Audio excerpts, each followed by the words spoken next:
আসসালামু আলাইকুম আমার প্রাণপ্রিয় ছোট বড় আপু বোনেরা সব কিরকম আছো? আশা করছি আল্লাহর রহমতে যে যেখানে আছো ভালো আছো সুস্থ আছো। আলহামদুলিল্লাহ আমিও আল্লাহর রহমতে আমার পরিবার নিয়ে বেশ ভালো আছি।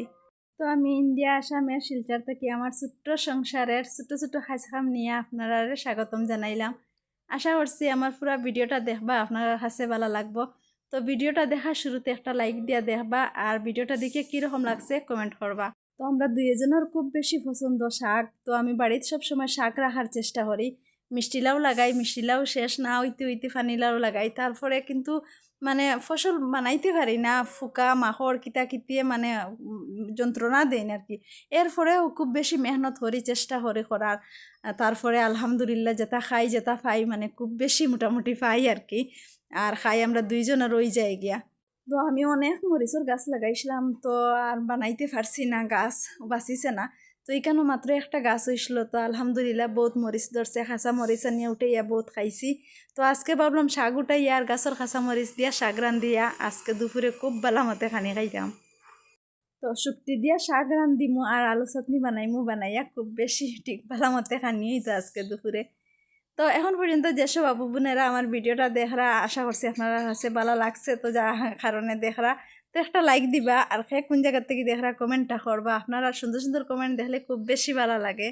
আর আমার মতো মিষ্টি লাউর শাক খুব বেশি ভালো পাও কমেন্ট করিয়া জানাইও, তাইলে আমার বাড়িতে একদিন দাওয়াত করমু। যদি আমার মানে হাতের নাগালো খেয়েও তাকিয়ে থাকো তো মিষ্টি লাউর শাক দিয়ে আমার বাড়িতে দাওয়াত করমু আর সবাই মিলেমিশে খাইমু। তো কমেন্ট করবা, ভুলিবা না কমেন্ট করবা। এই তো আমার শাক বাছা শেষ হয়ে গেছে গিয়া, এখন আমি দইয়া পরিষ্কার করিয়া নিয়ে রান্ধি লইমু। আর মাঝে দি তো কত কাজ আছে বুধ ফাইতরা, আরো কত কাজ আছে, খালি শাক উঠানি শাক বাছা শাক রান্ধাইলা তো না, বেজান বহুত কাজ আছে।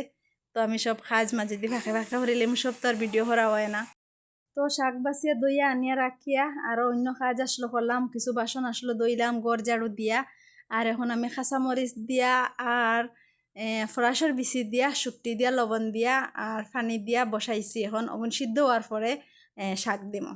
তো গরু আলু শেষ হয়ে গেছে গিয়া, আর একটা আলু আসলো হাটিয়া রাখি দিছি, কেন আমি আলু চাটনি বানাইমু। এদিকে তো আমার শাক হয়ে গেছে গিয়া, ফরাসের বিচি দিয়া যে পানি বইছিলাম ওগুন মানে সিদ্ধ হয়ে গেছে গিয়া, ওই আটিছি এরপরে শাক দিয়া এখন পুরা শাক হয়ে গেছে গিয়া, সিদ্ধ হয়ে গেছে গিয়া, নামাই লিছি। আর ফাঁকে দিয়ে আলু চাটনি বানাই লিছি। তো আজকের ভিডিওটা আমার কীরকম লাগছে আপনার কাছে কমেন্ট করবা, লাইক করবা আর চ্যানেলটা সাবস্ক্রাইব করবা।